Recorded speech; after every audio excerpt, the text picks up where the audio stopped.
Hello, and welcome to the Essential Reads. My name is Isaac, and my goal is to bring you a bunch of classic audiobooks in an easy and accessible way. Let's get started. The Scarlet Letter by Nathaniel Hawthorne. Chapter 10. The Leech and His Patient.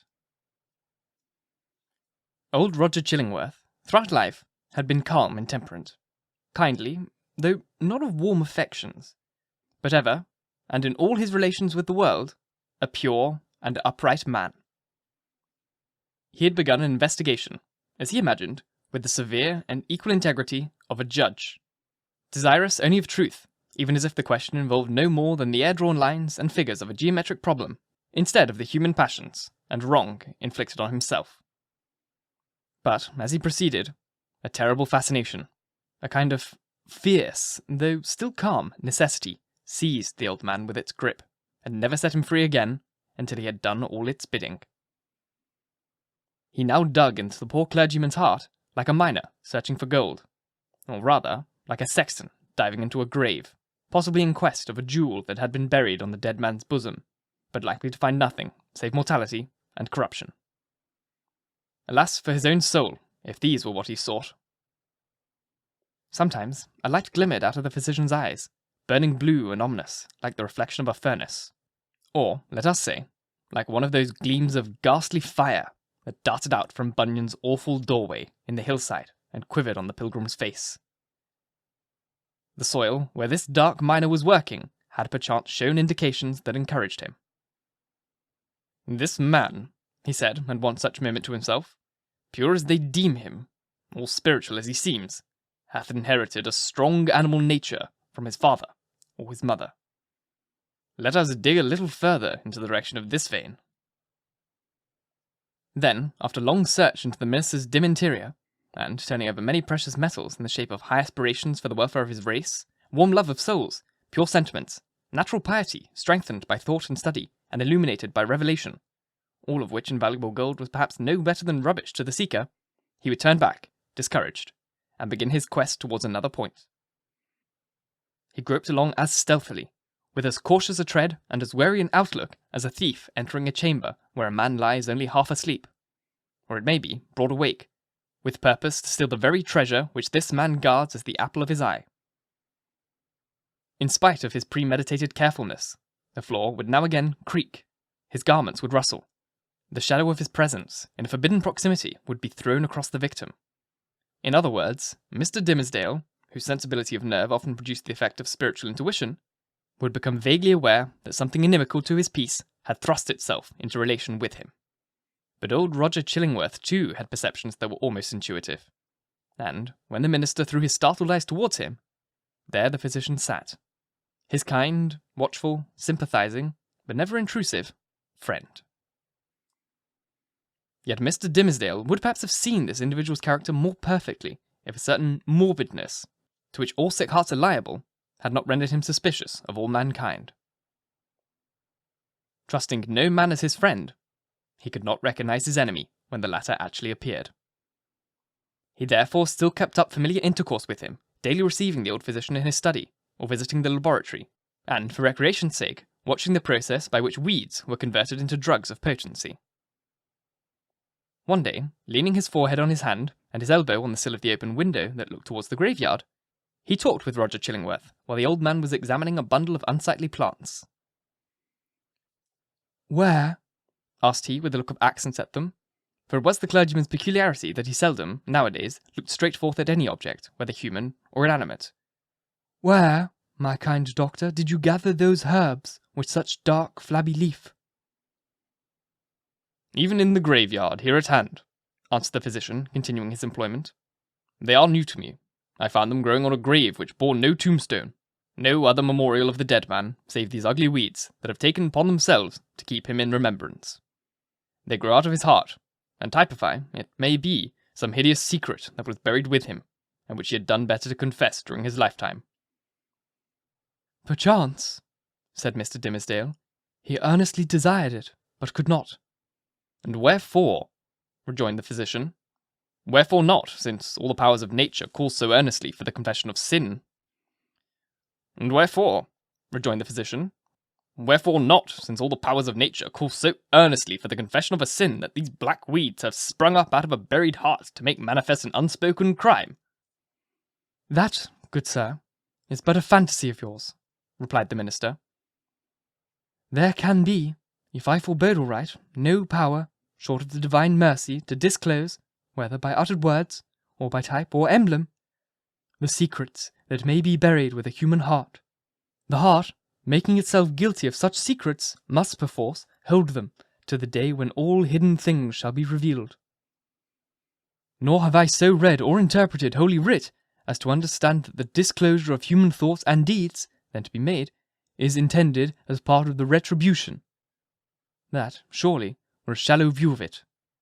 No, these revelations, unless I greatly err, are meant merely to promote the intellectual satisfaction of all intelligent beings, who will stand waiting, on that day, to see the dark problem of this life made plain. A knowledge of men's heart will be needful to the completest solution of that problem. And I conceive, moreover, that the hearts holding such miserable secrets as you speak of will yield them up, at that last day, with not reluctance, but with a joy unutterable. Then why not reveal them here? Asked Roger Chillingworth, glancing quietly aside at the minister. Why should not the guilty ones soon avail themselves of this unutterable solace? They mostly do, said the clergyman, gripping hard at his breast as if it afflicted him with an inopportune throb of pain. Many a poor soul hath given its confidence to me, not only on the deathbed, but while strong in life, and fair in reputation. And ever, after such an outpouring, oh, what a relief have I witnessed in those sinful brethren, even as in one who at last draws free air after long sifting with his own polluted breath. How can it be otherwise? Why should a wretched man, guilty, we will say, of murder, preface to keep a dead corpse buried in his own heart, rather than fling it forth at once, and let the universe take care of it? Yet some men bury their secrets thus, observed the calm physician. True, there are such men, answered Mr. Dimmesdale, but not to suggest more obvious reasons, it may be that they are kept silent by the very constitution of their nature.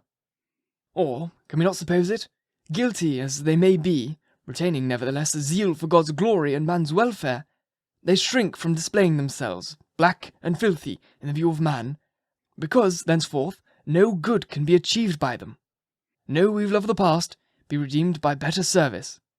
So, to their own unutterable torment, they go about among their fellow creatures, looking pure as new-fallen snow, while their hearts are all speckled and spotted with iniquity, of which they cannot rid themselves. These men deceive themselves, said Roger Chillingworth, with somewhat more emphasis than usual, and making a slight gesture with his forefinger. They fear to take up shame that rightfully belongs to them. Their love for man, their zeal of God's service. These holy impulses may or may not coexist in their hearts with evil inmates to which their guilt has unbarred the door, and which must needs propagate a hellish breed within them. But if they seek to glorify God, let them not lift heavenward their unclean hands. If they would serve their fellow man, let them do it by making manifest the power and reality of conscience, and constraining them to the penitential self-abasement. Wouldst thou have me believe, O wise and pious friend, that a false show can be better, can be more for God's glory or man's welfare than God's own truth? Trust me, such men deceive themselves. It may be so, said the young clergyman indifferently, as waiving a discussion that he considered irrelevant or unseasonable. He had a ready faculty, indeed, of escaping from any topic that agitated his too sensitive and nervous temperament. But now I would ask of my well-skilled physician, whether in good sooth he deems me to have profited by his kindly care of this weak frame of mine. Before Roger Chillingworth could answer, they heard the clear, wild laughter of a young child's voice proceeding from the adjacent burial ground. Looking instinctively from the open window, for it was summertime, the minister beheld Hester Prynne and little Pearl passing along the footpath that traversed the enclosure. Pearl looked as beautiful as the day, but was in one of those moods of perverse merriment which, whenever they occurred, seemed to remove her entirely out of the sphere of human sympathy or human contact. She now skipped, irreverently, from one grave to another, until, coming to the broad, flat, amorial tombstone of a departed worthy, perhaps Jason Isaacs himself, she began to dance upon it. In reply to her mother's command and entreaty that she would behave more decorously, little Pearl paused to gather the prickly burrs from a tall burdock which grew beside the tomb. Taking a handful of these, she arranged them along the lines of the scarlet letter that decorated the maternal bosom, to which the burrs, as their nature, tenaciously adhered. Hester did not pluck them off. Roger Chillingworth had by this time approached the window and smiled grimly down. There is no law, no reverence for authority, no regard for human ordinances or opinions, right or wrong, mixed up with that child's composition, remarked he, as much to himself as to his companion. I saw her the other day bespatter the governor himself with water at a cattle trough in Spring Lane. What even in heaven's name is she? Is the imp altogether evil? Has she affections? Has she any discoverable principle of being? None save the freedom of a broken law, answered Mr. Dimmesdale in a quiet way, as if he had been discussing the point with himself. Whether capable of good, I know not. The child probably overheard their voices, for, looking up to the window with a bright but naughty smile of mirth and intelligence, she threw one of the prickly burrs at the Reverend Mr. Dimmesdale. The sensitive clergyman shrank with nervous dread from the light missile. Detecting his emotion, Pearl clasped her little hands in the most extravagant ecstasy. Hester Prynne, likewise, had involuntarily looked up, and all these 4 persons, old and young, regarded one another, in silence, till the child laughed aloud, and shouted, "Come away, mother! Come away, or yonder old black man will catch you. He hath got hold of the minister already. Come away, mother, or he will catch you. But he cannot catch little Pearl." So she drew her mother away, skipping, dancing, and frisking fantastically among the hillocks of dead people, like a creature that had nothing in common with a bygone and buried generation, nor owned herself akin to it. It was as if she had been made afresh out of new elements, and must perforce be permitted to live her own life, and be a law unto herself, without her eccentricities being reckoned to her for a crime. "There goes a woman," resumed Roger Chillingworth after a pause, "who, be her demerits what they may, hath none of that mystery of hidden sinfulness which you deem so grievous to be borne. Is Hester Prynne the less miserable, think you, for that scarlet letter of her breast?" I do verily believe it, answered the clergyman. Nevertheless, I cannot answer for her. There was a look of pain in her face which I would have gladly been spared the sight of, but still, methinks, it must needs be better for the sufferer to be free to show his pain, as this poor woman Hester is, than to cover it up in all his heart. There was another pause, and the physician began anew to examine and arrange the plants which he had gathered. "You inquired of me, a little time agone," he said, at length, "my judgment as touching your health." I did, answered the clergyman, and would gladly learn it. Speak frankly, I pray you, be it life or death. "Freely then, and plainly," said the physician, still busy with his plants, but keeping a wary eye on Mr. Dimmesdale. "The disorder is a strange one. Not so much in itself, nor as outwardly manifested, in so far at least, as the symptoms have been laid open to my observations. Looking daily at you, my good sir, and watching the tokens of your aspect now for months gone by, I should deem you a man sore sick, if may be, yet not so sick but that an instructed and watchful physician might well hope to cure you. But I know not what to say. The disease is what I seem to know, yet know it not." You speak in riddles, learned sir, said the pale minister, glancing aside out of the window. "Then, to speak more plainly," continued the physician, "and I crave pardon, sir, should it seem to require pardon for this needful plainness of my speech. Let me ask as your friend, as one having charge under Providence of your life and physical well-being, hath all the operation of this disorder been fairly laid open and recounted to me?" How can you question it? Answered the minister. Surely it were child's play to call in a physician and then hide the sore. "You would tell me, then, that I know all?" said Roger Chillingworth deliberately, and fixing an eye, bright with intense and concentrated intelligence, on the minister's face. "Be it so. But again, he, to whom only the outward and physical evil is laid open, knoweth oftentimes but half the evil which he is called upon to cure. A bodily disease, which we look upon as a whole and entire within itself, may, after all, be but a symptom of some ailment in the spiritual part. Your pardon again, good sir, if my speech give the shadow of offence. You, sir, of all men whom I have known, are he whose body is closest conjoined and imbued and identified, so to speak, with the spirit whereof it is the instrument. Then I need ask no further, said the clergyman, somewhat hastily rising from his chair. You deal not, I take it, in medicine for the soul. Thus, a sickness, continued Roger Chillingworth, going on in an unaltered tone, without heeding the interruption, but standing up, confronting the emaciated white-cheeked minister with his low, dark, and misshapen figure. A sickness, a sore place, if we may so call it, in your spirit, hath immediately its appropriate manifestation in your bodily frame.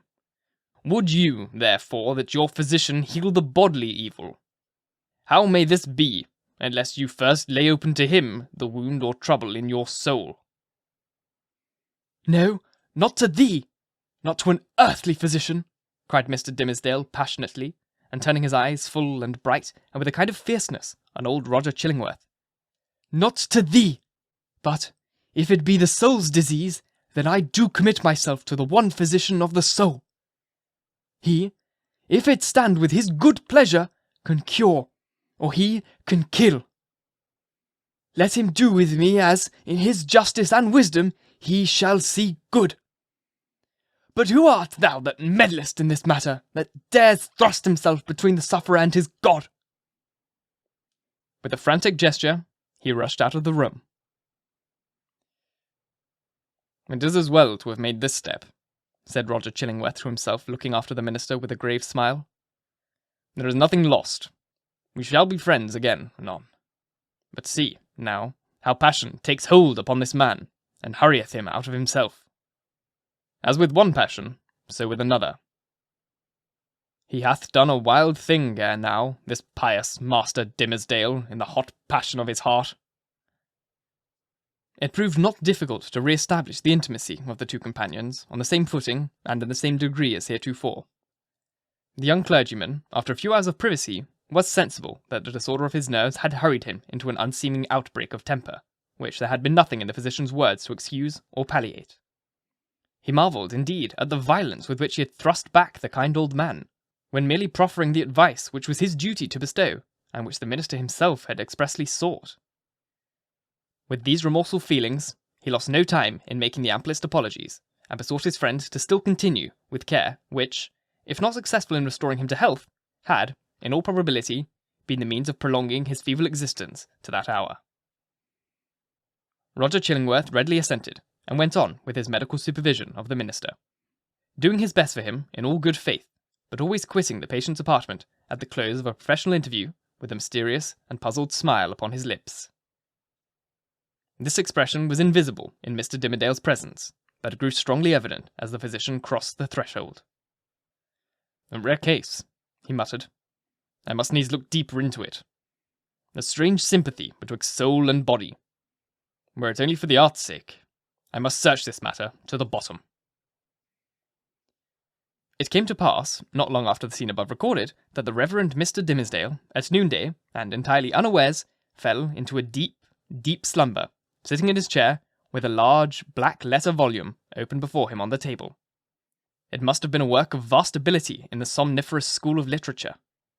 The profound depth of the minister's repose was the more remarkable inasmuch as he was one of those persons whose sleep, ordinarily, is as light, as fitful, and as easily scared away as a small bird hopping on a twig. To such an unwonted remoteness, however, had his spirit now withdrawn into itself, that he stirred not in his chair when old Roger Chillingworth, without any extraordinary precaution, came into the room. The physician advanced directly in front of his patient, laid his hand upon his bosom, and thrust aside the vestment that hitherto had always covered it, even from the professional eye. Then indeed Mr. Dimmesdale shuddered and slightly stirred.